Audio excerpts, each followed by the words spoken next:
You talk about the body count. I can't remember fucking 95% of the people I've slept with. I've slept with probably 3,000 people. I can't remember it. It's like my brain's just like fucking blocked it out. If I sit and I concentrate and I really think, I can then think back and it's there. But like on a day-to-day basis, it's kind of, you know, when people talk about trauma and so on and you block it out. It's a bit like that, you know.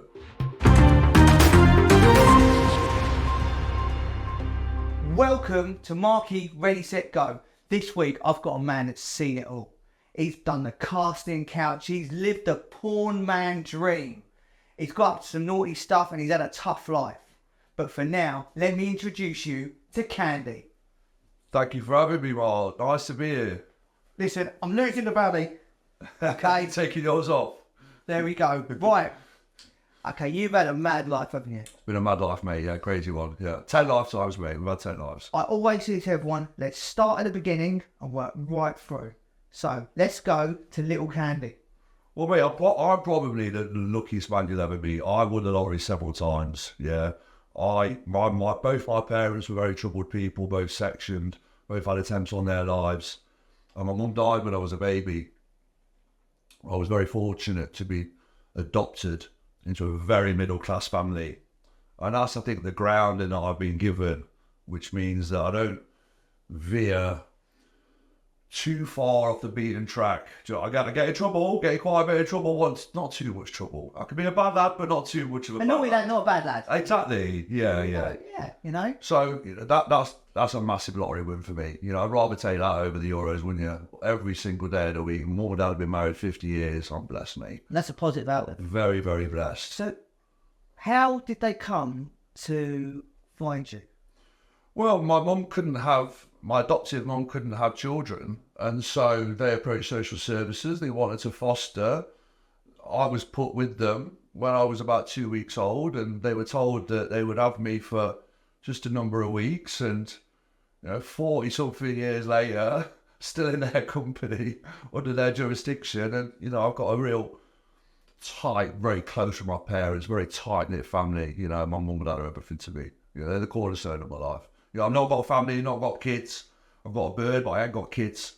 So it's really my mum and dad. So how do they feel about your life as a male porn star? It's a good question, and they don't know my entire life.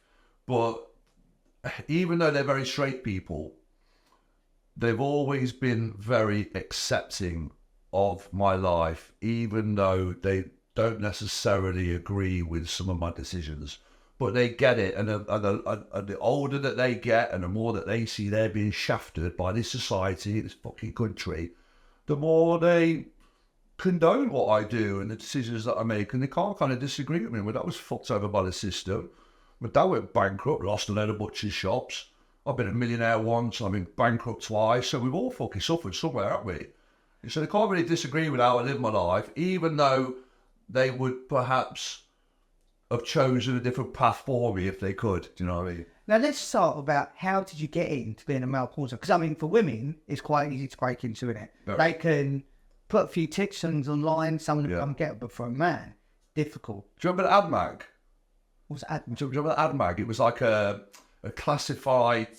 There was Luke's an ad mag. I remember Luke. Yeah, Luke. Maybe it's a northern thing. It was probably so. It was around the same time. We're going back quite a long time now, so it's different now, isn't it? But when I got into it, I started seeing escorts. I was seeing escorts in my first marriage, and they were always like, "You're fit. You've got a big dick. What? You should be a porn star. You should be an escort." And I was like, "Really? Really?" Always very sexual, but I never sort of thought of it that way. I'm a massive exhibitionist as well. So all right, I could probably fucking do this. So I answered a classified ad from a chap in Chesterfield in the ad mag saying porn stars required, sex workers required, and so on. So we're round to a guy's house, absolute fucking pervert, don't know him anymore, don't want nothing to do with him. And you do a quick casting and you fucking do your lot, and then you'll see if he wants to take it further with you, produce a portfolio. What was the first casting couch like? It was a gentleman on his own, in his house, with a camera, which I didn't quite like, but it's fine, film me, fucking whatever, have a wank, make yourself come. That was it. That's what you got to do. That's what you got to do. Second casting was to do it in front of him, his friend, and another woman. I can't remember their role. Was something to do with the company that he was with. Tea lady. Yeah, something like that. Can you do that? Yeah, of course I fucking can. Yeah, I can do anything, mate. I could fucking do it on the dog food aisle, mate. It's not a problem for me. I love being watched. You know, I like it. Complete exhibitionist at heart. Okay. Introvert, but an exhibitionist. A lot of exhibitionists are introverted. A lot of, like, in this way, you wear the Bally offices. Well, there's a few big stories behind the belly, yeah. We're going to get to the Bally We're going to get it off in a sec, aren't we? But let's get down to the core of this. So what happened? How did you make the transition from the couch at the old, let's call him a pervert, right? His house, to being a famous male porn star? Famous, use that like loosely. You create your portfolio. Your portfolio is made up of stills, and I did solo shots as well. I think we had 5 solo films on there as well. A lot of the work we did was solos. I preferred the solo work more than anything. I'm in control. I'm not going to fuck about anyone else or worry about anyone else or some bird fucking moaning because I'm sweating all over or whatever. And then he would pitch that out to production companies. They would see whether they wanted me to work for them or not. And then we go down to London or we go up north or we go wherever. Listen, ridiculous. Have you ever been international with it? Lived in Amsterdam for 4.5 years. Did the whole Berlin thing as well. Spent a lot of time in Rotterdam. Tore it up in fucking Rotterdam. On like the techno scene as well. So it was, 2007 to 2011, 12. That's a big time. So like 5 years, everyone said you'll never get out of it. Caddy, you'll never stop. I'll fucking stop. Of course I'll fucking stop. I'll stop when I want to. Moving forward, I met the love of my life. I met a girl that I fell in love with, and so that's when I fucked it off. Because it bent my head as well, I didn't like those times. They make for great stories, and people love to hear about it, but it did my... A lot of drugs? A lot of drugs. Off the fucking chart, yeah. Too many drugs. I would go from shoot to shoot, from escorting job to escorting job, just off my fucking head all the time. So what sort of drugs were you using when you were doing this? I'd be on coke, ket. I did a lot of work in the gay scene, so that was always on Tina, GB, What's Tina? Tina, Crystal Meth. Oh, Yeah. Did a load of that. Everyone went, it's fucking highly addictive, that is. You don't get on that. Well, didn't touch me. I was fine. Never craved it. Don't they call it chemsex? Yeah, chemsex, yeah. Yeah, loads of chemsex. All of it was chemsex. All of it. Everyone's off their fucking nets. I don't know if it's changed so much now. I think it's probably a little bit more professional, not as seedy now as it once was. But yeah, everyone's up their fucking rocker all the time. Now with this, okay, you've lived a life that is unbelievable. It's most people will never be able to obtain the body count. You've even dreamed the body count you must have. How does it go when you're working into a new relationship? When you have to say to Mark, do you know what, I've been a porn star, or how does that feel? I think the type of characters that I've kind of ended up being with since have kind of accepted me for who I am and my past anyway. I'm a bit of an alternative character. So if you know me, you meet me, you get to know me, you kind of know what you're fucking dealing with. And it's all on the table. That's what I used to do. It's just another fucking job role. You talk about the body count. I can't remember fucking 95% of the people I've slept with. I've slept with probably 3,000 people. I can't remember it. It's like my brain's just like fucking blocked it out. If I sit and I concentrate and I really think, I can then think back and it's there. But like on a day-to-day basis, it's kind of, when people talk about trauma and so on and you block it out. It's a bit like that, I mean, I hear a lot of stuff with females that are doing porn that then go back and have a relationship with somebody else, but it has to be in the industry.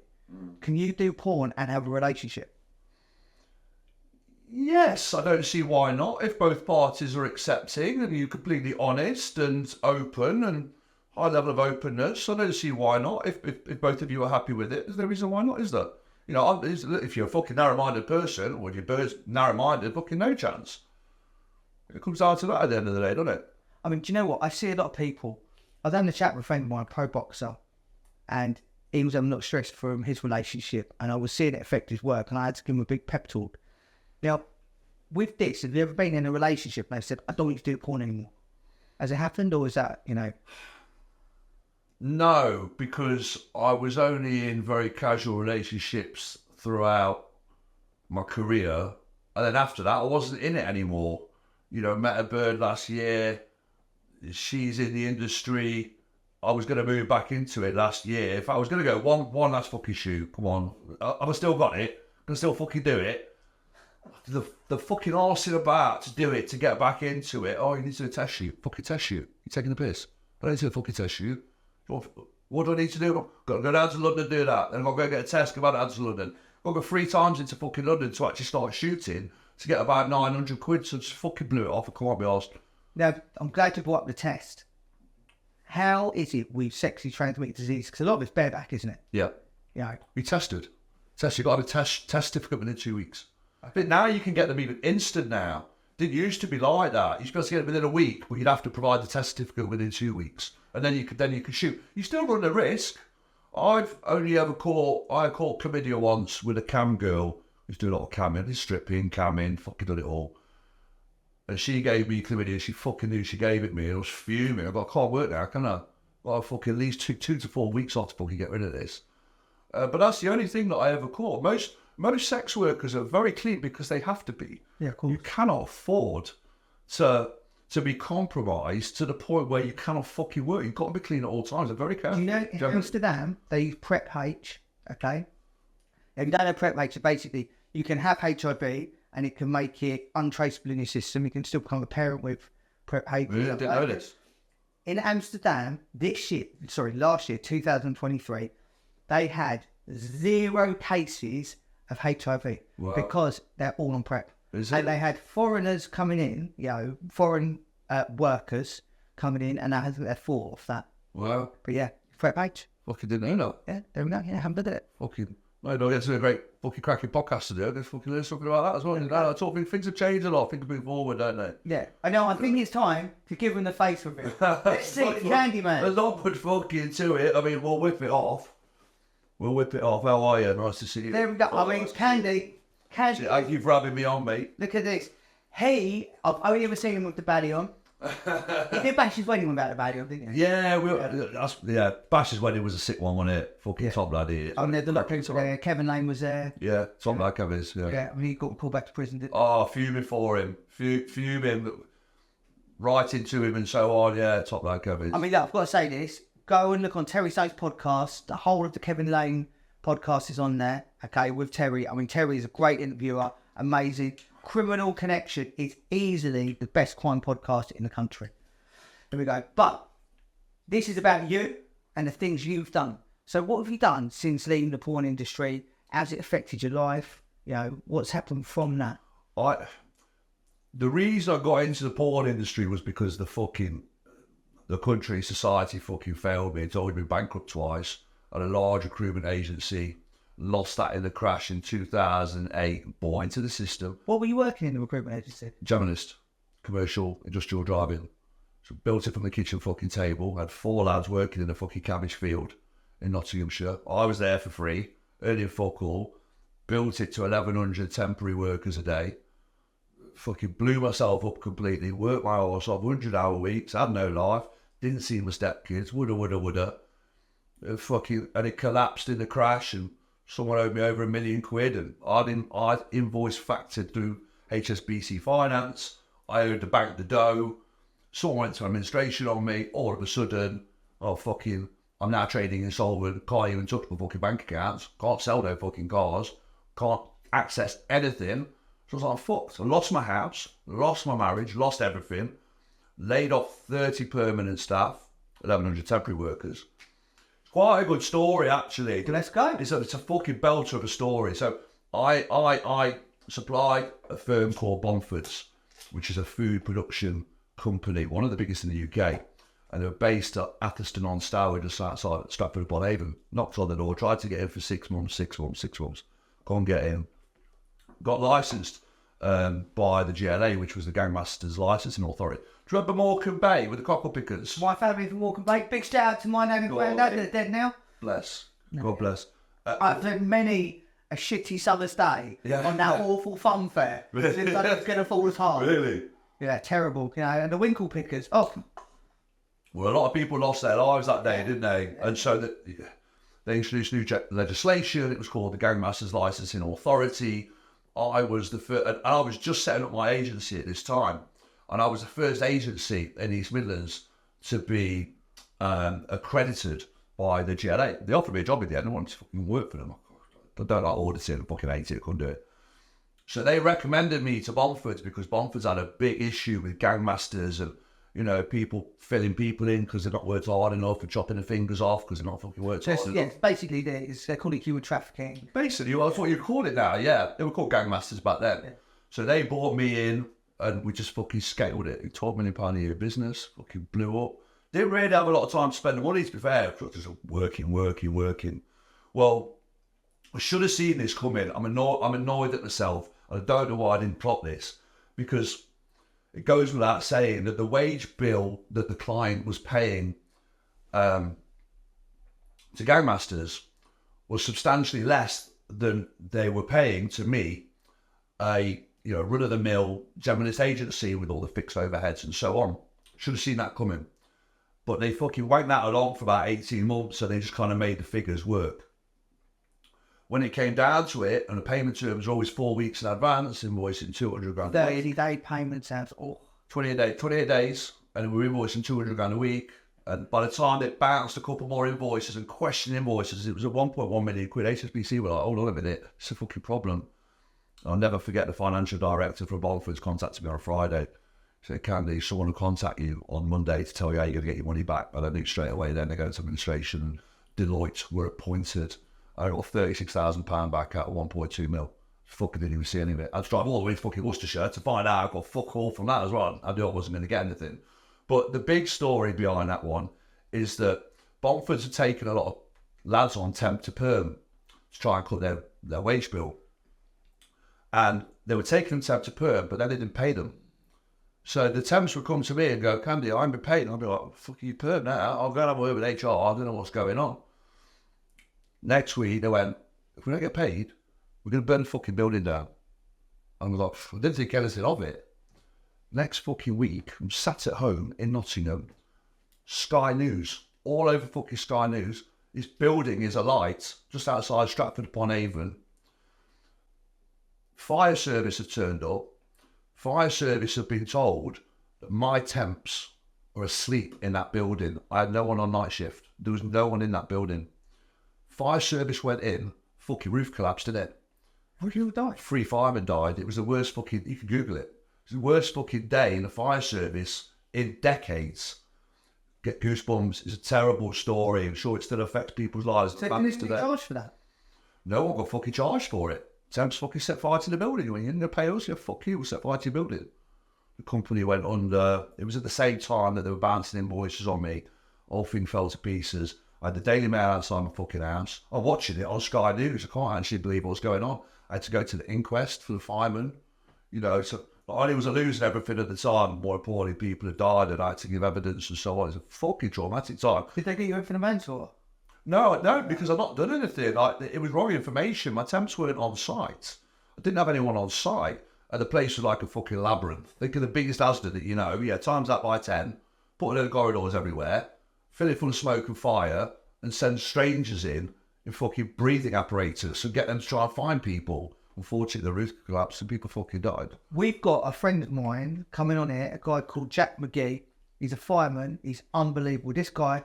He's black belt jiu-jitsu and he burnt his hands. And I wanted to talk to him about it because what the fire service do, I mean, it's insane. Like you're talking about this, I mean, you've obviously had to deal with the inquest, going through all of this, seeing how structured it is, but realising on the very base level, firemen are just going in. They've got some tactics and strategic plans, but they're just going into fighting. They're very heavy people. You'll never meet a dickhead of a fireman, will you? No. You won't. They're all solid lads. Yeah. They all love curry as well, something. That's it. Look, all the fire lads, they're top blokes, aren't they? Top people, family people, met a few firemen over the years, Not very interesting people. Just a fucking tragic story. So, went through all of that and lost everything. But what am I doing this for? I fucking spent my whole life in and out. How old are you then? 28. Young as well. Yeah, young, yeah. In and out of crime, right? We'll try to do it the right way. Fucking done it. And then I'm left for fuck all. Done all this work, all this graft, lost my family, lost my business. What should I do? I'm seeing fucking escorts because my head's a mess. And they're all saying this to me. I thought, fuck, why don't I just go and fucking travel the world and just fucking sell myself then? Why don't I just fucking do that? So that's what I did for the next 5 years. And, I spent many years clean, running my business and so on, being a family man and, towing the line. And I just thought, fuck it. Who doesn't love drugs? Do you feel so? The genesis of you becoming a porn star was the trauma based in losing the business. Yeah, it was. Yeah. My first wife was fucking fuming when she found out I was a gay porn star after fucking lost my business. Yeah. She was fucking. I mean, how did that work out? Oh, you see, back then when I was in the sex industry, it wasn't fashionable. Everyone now wants to be a fucking porn star or an OnlyFans. It's almost kind of stripes on your shoulder. Back then, mate, it was completely different. I kept it secret for 2.5 years.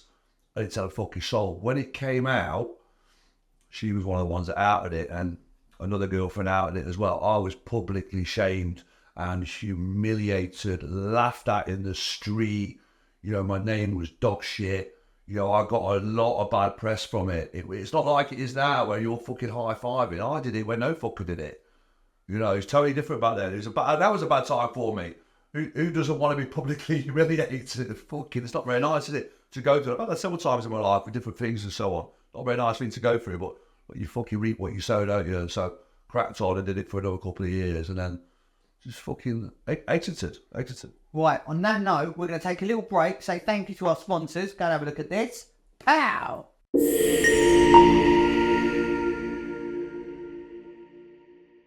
Welcome back, and a big thank you to everyone that sponsors us. They keep the show flowing. If you want to sponsor, just email that email address there, pow, and we will get you all over this. Now, Candy, I mean, you've had an incredible life. Made millions, lost money, slept with thousands of people. What was your biggest high? In the sex industry or in my life? In your life? In my life, being adopted. Being adopted into a middle-class family. Yeah, that's the fucking highlight of my life. I made my life. I wouldn't fucking be here. I'd be in jail, or I'd be dragged up, I'd be fucking dead, or I'd be snatching fucking handbags off old women or something. You know, that's the highlight of my life. In terms of highs, many kind of surface level highs, all the sex, you know, all the drugs, you know, all the amazing people that I've met, the friends that I've met, the fucking characters that I'm fortunate enough to have in my life. You know, a lot of that's gone, done a lot of travelling, you know, and I've got the fucking whole life ahead of me. I genuinely, people go, oh, live every day like it's your last. No, I genuinely live like every day is my last. Hand on fucking heart. People say it. Not very many people fucking live it, and I do. I live it on my own fucking terms. No one's paid me a penny in 17 years. No one's fucking paid me. I look after myself. I fucking do things my own way. I have my own moral compass. Yeah, I'm happy with that. So, let's get into some of the mad stories that happened in the porn industry. Fucking hell. When you're around people like that, you put a group of people that all have a similar proclivity, it's fucking carnage, isn't it? You know, it's fucking carnage. I could be sat here with you, we could be talking here now, and there could be a gangbang going on over here. There could be people shagging or whatever. Don't bother me. Wouldn't even give it a second fucking look. It was normal for me for many years. It doesn't shock me. It doesn't embarrass me. I don't need to watch it. Would it turn me on? No. Only if I decide for it to turn me on. Nothing would bother me. There could be a fucking girl in the corner over there sat on a fucking lava lamp. I've had that. Yeah, don't bother me. She's having a cracking time. What's the wildest thing that's happened? Yeah, what's the wildest thing you've been involved in, and what's the wildest thing you've heard of? What's the funny story? Depends what you fucking consider to be wild. I mean, I used to love the gangbangs, the bukakis, the group sex. I used to love that. In the early days, I used to go to forums, and I would approach the owners of sex clubs. So I'd be like, you've got sex parties, haven't you? Yeah, well, fucking, I'll get that going for you. Give me 500 quid. I'll fucking get the party started. I love being the first person to fucking take my clothes off. You know, I pick a girl out, pick a guy out, pick 2 guys out, get them to suck me off, pick some girls out, start making them squirt. I would always be the one that gets the fucking party going. That's what I used to love. I used to do a lot of BDSM stuff. I had dungeons in Nottingham, London, Berlin, Amsterdam, Pimlico in London. Do you know dungeon in Brighton, run by Cooler? I've never been in a dungeon in Brighton, no. I never actually worked in Brighton. And a tattoo shop above it. Did you? She passed away now, I love you, Cooler. So I did a lot because of how I look and my tattoos at the time, and because I'm very masculine, so they say, I would always be put into a lot of dungeon work, and a lot of my clients would want me in dungeons, so I'd be strapped up, straddled up, fucking ties everywhere, masks on, You know, £3,000 masks fucking 15 years ago. Sick masks. Not very comfortable, very fucking sweaty. And doing a lot of dungeon work, which I didn't actually like. I was never been into BDSM. Never liked it. I never done it personally, but did it professionally a lot. Dark, proper naughty dungeons, mate. You know, with all that hazard tape everywhere, painted black, strokes. Did it ever get too much? It could never get too much. It was never too much. Fucking bring it. You know, if I'm in that space or if I'm working, just bring it. I'll do whatever. Just pay me, innit? Fucking pay me. What do you want? What do you want? So after you finish your job, how do you get paid? I had to move into alternative markets. So I was a business consultant. It was about a 9-month period after I lost my business, and the company that went under on me actually employed me as a business consultant. I've been a business consultant for many years, management consultant, underperforming businesses and startups. Did that, and I was like, yeah, this is the fucking life for me.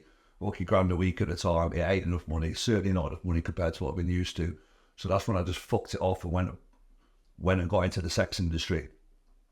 So, and since then, I just fucking hustle. You've got to get your fucking hustle on, haven't you? You know, just fucking do anything you can to make money, which isn't fucking hurting anybody, destroying lives, or destroying communities. You know, you haven't got to be a fucking class A drug dealer to fucking hustle. There's many things that you could do in life to fucking hustle. Yeah. You know, I've always been a hustler. I was a sales director. I was trainer for many years. So I can buy and sell. I'm an excellent hustler at buying and selling. Do you know what I think? I've got a big view on this.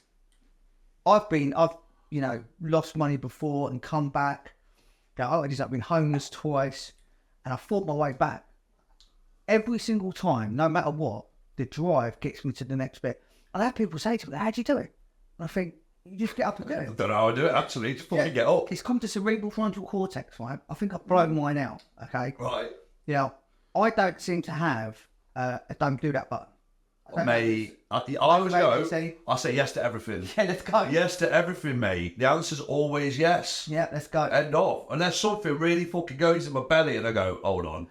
Unless, do you know what? I'm a libertarian. I believe that everyone should be happy and wants to have, they'll be able to do what they want, right? It doesn't matter to me about sex, colour, creed, whatever. Same. Right? But I personally am just ready. Let's go. Let's do it, innit? Live once. Live once. One life, mate. You know, fucking try anything once. You know, fucking... Sometimes twice. They might end up being your thing. Yeah. You crack on with it. You just don't know, do you? You know, we're so closed-minded in this world. We're so narrow-minded in our society, aren't we? We're creatures of habits, particularly in English society. People don't want to get out of their comfort zone. Now, let's talk about this. Okay, so creatures of habit in English society, we have OnlyFans. Okay, Yeah. now let's talk about the British OnlyFans. I know loads of girls that are on it. I have some guys that are on it as well. How did that affect the porn industry? And how do you think? Because it's completely acceptable now, isn't it? You know, I don't know, like Tina can be dropping her kids off at school, Yeah. and there's 3 dads that are on her OnlyFans. Yeah. And everyone thinks that's fine. Yeah. That's crazy. It's weird how it's been normalised now, hasn't it? Yeah. And you can kind of see that progression over the years. You now see how sexual innuendo and gossip and talk has kind of integrated into radio. I saw that many years ago. And then onto TV now. Like, is it Watershed? There's no fucking Watershed now. It's just like a fucking free-for-all. Some of the things that you hear on TV and so on, you're like, is this really acceptable for young people to be kind of listening to or buying into? Do you know what I think's mental? When you get kids' cartoons, and the kids' cartoons, they've got stuff going on that you think, that was very questionable. Really? Well, you know, like, I mean, SpongeBob. Yeah. There we go. SpongeBob is filled with innuendos. And you think, that's mental. Obvious innuendos. Yeah, obviously innuendos. What's show? There's no regular show. There's there's loads of them. They fill it in. I mean, you're watching old Disney. There's loads of mad stuff in there as well. Yeah. When you go back, you're breaking down Rainbow. Remember the Rainbow? Fucking hell, mental. But I mean, so he's an integration. As you see these people, is it a projection of overly sexualized behaviour, or is it a projection of acceptance towards, you know, what is ultimately, you know, just human behaviour? I think it's a great question. I think sex sells. I don't like it personally. I'm more reserved than people think I am, although I'm a complete exhibitionist. I think once you start going down the sex and smut route, I think, have you got nothing better to fucking say? Is that the best joke we could fucking come up with? I don't actually fucking like it. I don't think there's any place for it in mainstream. I think it should be kept out of the way of fucking children. 100%. I don't like how sexual activity is being normalised. You're sort of younger or being sort of not introduced to them, but they see it everywhere. What I about don't like that. When I was growing up, I had to go and steal my porn mags. Right? Same, so did I. Yeah. Go in, Sun newspaper, slipping in, bang, Sick up one. to the counter, 25p. Yeah. Best thing about the soul. Oh, mate. I was out of there, you know. Same. Yeah. I mean, I'm now a writer for the Daily Sport, and I remember getting the Daily Sport to look at tits. Yeah. You know? Yeah. I mean, it was like, I was 11 years old, walking in, found the Daily Sport, fell in love, never thought I'd be a writer for there, you know. Mate, fucking every morning for fucking years, I lied about my age to get a fucking paper round. And I would have a fucking customary wank on the paper round in the morning and the night in a fucking phone box. In the phone box? In a phone box. Like some sort of Superman. Yeah, fucking, I don't know what I was thinking. Oh, there we go. You know, as a fucking paper boy, you know. So, but I just, so they, young people don't need any more encouragement. But now, porn's everywhere. I mean, there isn't a porn you can't get for free online. And all they have to click is, I'm over 18. I mean, how is that governed? It's mental. I just don't think it should be allowed. I can't believe that we've gone in this direction and let this happen. They say, don't they, that I heard recently that children are having less sex than our grandparents were. And I don't know if that's true, but that's what I heard. And that really worries me, because how daunting must it be as a young person that wants to experiment in their own age circles and so on, and you're having to live up to this shit that you see. Yeah. It's hardcore shit. Can you imagine having to live up to that? You wouldn't know what to... I mean, you were fumbling around anyway as a teenager. I don't know how you could kind of... Especially as a girl, imagine how the girls feel. What, I'm supposed to be doing that? I'll tell you. It's mental. Do you know what? I think it's absolutely crazy that you see... I mean, it's good that it's more mainstream now and people understand it, but the fact that anyone can access this... The shelf about OnlyFans is what it's about. Why are people paying £10 a month to go and look at, you know, Tracy's drugs when there's something free that's 10 times better? What is that? Is that like a human connection now? Are we all going to end up with sex robots? It's more personal, isn't it? Yeah, it's kind of... I remember my girlfriend, CP24. I think it's the voyeurism aspect to that now, isn't it? You feel connected. These guys, they cannot go and engage or connect, you know, with a 10-10 girl, but they can get a fucking private videos off her and check her out on a fucking daily routine every day of the week, £10 a month. So I get why people buy into that. It's a fucking mad one, isn't it? It's mad. I don't know where it's going from here. Are you ever going to do an OnlyFans? I've got one. Oh, go on. I'm moving to Thailand tomorrow. I don't know. There we go. Yeah, for a year. I haven't got the... I've got the content. I've got a shitload of content. I ain't got the time. It's just a fucking time. I've been working in other markets. I'm hoping when I can get abroad. Got the right management agent as well. I just need to piece it all together. It is a fucking lot of work, you know. I know it's only just banging... It's a dirty job that someone's got to do. It's a dirty job when someone can do fucking do it. Go on, how are you all that? I do intend on doing it. It's just, it's not if, it's when. It's all set up, the Twitter, the Instagram, the OnlyFans, it is all in place. I just need to someone to run it for me. I ain't got the fucking time to be speaking to fucking Bob, Sue, and Rita 2 all fucking day. So a lot of these people, great film by the way, yeah. A lot of people are probably unaware that all of the, not all, but most of the decent OnlyFans accounts are run by somebody. Yes. And then there's people that just run 50 accounts. And they're sitting there just copy and pasting stuff. Yeah. Sending content photos that you're paying for. Yeah.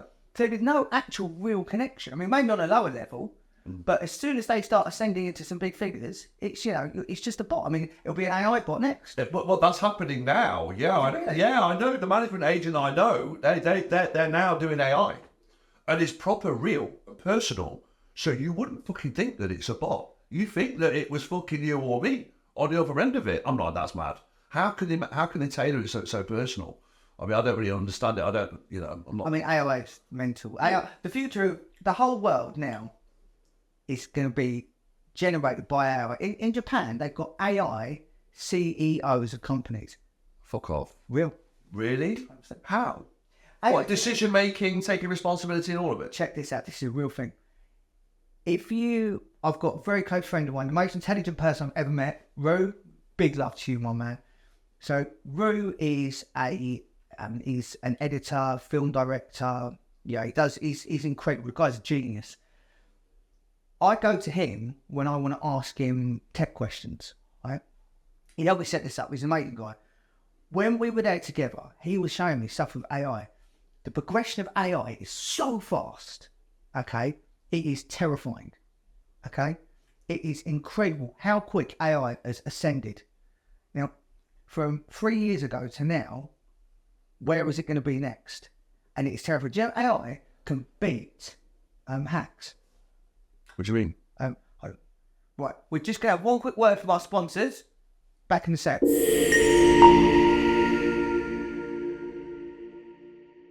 Well, there we go. Another sponsor. Thank you very much. We appreciate you so much. Candy, you have lived 12 lives. We've gone through a couple of them, mate, yeah. What's the future? Future is travelling, family, working on myself, trying to be the best version of myself. I don't want that to sound cliche. Done a lot of work on myself, put myself through therapy, nearly been fucking sectioned, all of it. And a list of 20 things I wanted to change about myself. And I fucking did 18 of them, and the other two, I thought, fuck yeah, I quite like those things about myself. Well, what did you have? My impulsivity and my sexual desire. I'm fucking not changing those two, am I? I'm going to key those. Quite like that I'm impulsive. It means that... What did you have at 18? Oh, mate, everything... Well, just a couple. There's one you can tell. How many times do you want to fucking smash the house up before your fucking missus leaves you? You know, changing my temperament, having respect for myself, having respect for others, valuing myself, self-esteem, valuing life, treating people how I want to be treated, being grateful, being humble. You know, I've had to change a lot as a person because I really didn't like the person that I was. Hence why my behaviour was so destructive. That doesn't make for a very good fucking equation. If you don't like yourself, you're not going to be very kind to yourself. Probably going to affect your relationships and all the people around you. So when I sorted myself out, to a degree, all my relationships flourished. I'm now happier, more settled and content in myself. Don't abuse substances as much. Generally just feel like I'm a fucking lot better person than I ever have been in my life. Grown out of it, but done a lot of work, done a lot of private work as well. And I've had to, I've had suicide ideation my whole life. And I've fucking done myself several times. I was always annoyed at myself. I thought, well, you're so much of a pussy, you can't even fucking do yourself. So I've been through all of that. Huge advocate of mental health now. I spend a lot of time helping other people and trying to rub off on other people the right way. She takes off mushrooms as well, didn't you? Love the psilocybin, get on the microdosing, get on the mushes. It would fucking change your life. I nearly died in Liverpool Hospital last year on a coke overdose. Throwing an ambulance on myself. I was having seizures. I thought, I fucking know what's happening here. I've seen this before. Ambulance went, 3 hours. 3 hours? I ain't got 3 hours. Got about half an hour. They went, well, we could fucking cancel it or we can keep it booked. Ended up crawling on the pavement. Very embarrassing moment this is. Pulled down the fucking taxi driver jumped me in. I'm in fucking Royal Liverpool Hospital 10 minutes later. Got me dripped up, saved my fucking life. The Monday after that, this was on the Saturday, the Monday after, did a 9 grams of mushrooms. Died. Was reborn. Watched my life completely taken away from me in its physical capacity. Was asked if I wanted to be reborn by spirits or aliens or fuck knows. Said yes, and I was reborn, didn't touch a substance for 4.5 months. Completely fucking turned my life around. Mushrooms have saved my life a couple of times, really. Urge anyone to get on that. Royal College of London did 400 studies last year on psilocybin, magic mushrooms. They think that they can tinker psilocybin. And they're dripping DMT as well. I've seen the DMT stuff that they're doing. Insane. I've done DMT. DMT's sick as well. But they think that they can tinker with psilocybin to combat any mental health disorder. They think within 10 years there'll be no mental health disorder. How credible would that be? Yeah. I don't know how much faith I have in them fucking pulling that off or making that so it's not monetized or for the right reasons. But once again, let's bring AI into the mix, right? Look at how fast AI is taking over the world. Yeah. When you look at what the world is doing now and the rapid rate of acceleration in every field now, I mean, string theory itself has been questioned. What's string theory? Stephen Hawkins. Yeah. Yeah, obviously in between flying out to Epstein Island Wheelchair dildo, you know. Yeah, yeah. Mel, fuck you. In between him doing that, he worked on the theory of relativity, string theory, you know. Relativity, I know that, yeah. Now, with this, everything's being questioned. Black holes, time travels, all of it. And it's everything. The whole idea of a scientist is to question everything, you know. And so whether you're a quantum physicist, a scientist, you know, everything is getting pushed forward and questioned. And now we're breaking new boundaries. I mean, look, Elon Musk is sending people to Mars. Insane. Have you seen how they're doing it? So there's looping and then catching the loop the other way. I heard that, yeah, I've heard that one, yeah. So it's you can't fly a straight line. You catapult yourself and then you catch into it. Insane. Yeah. Yeah, he's a fucking boy, isn't he? He's the man. I mean, yeah, he's got some weird views, but listen, if you're watching, you know, if you want to come on this little Go on the podcast, Mark. Look, you know, if you want, I'll find you a space, okay, you know, and it will only cost you a Cybertruck, okay? Brilliant. Yeah, I'm okay. I would definitely give you the publicity, okay? But yeah, well look, listen, I've had an amazing time. Have you got anything you want to close up with for everyone that wants to get into the things you've done? Anything you can give, any words of wisdom that can cascade from your mouth? Be yourself. Fuck anyone that judges you or tries to tell you what you should be doing when you should be doing it. Do your own thing. You're only accountable to yourself. You never have to justify yourself. If you know you're a good person, you're doing the right things, you're doing it for the greater good. And fuck what anyone else thinks. You're always going to get haters. Everyone's got a fucking opinion these days. The fucking internet is giving everyone a platform to chat shit when they're not really qualified to do so. So don't feel like you have to make apologies for yourself. You just fucking do you in it. Amazing. Well, on that, Candy, thank you so much. Pleasure. Thank you for having me, Mark. And we will see you next week on Marky Ready Set Go.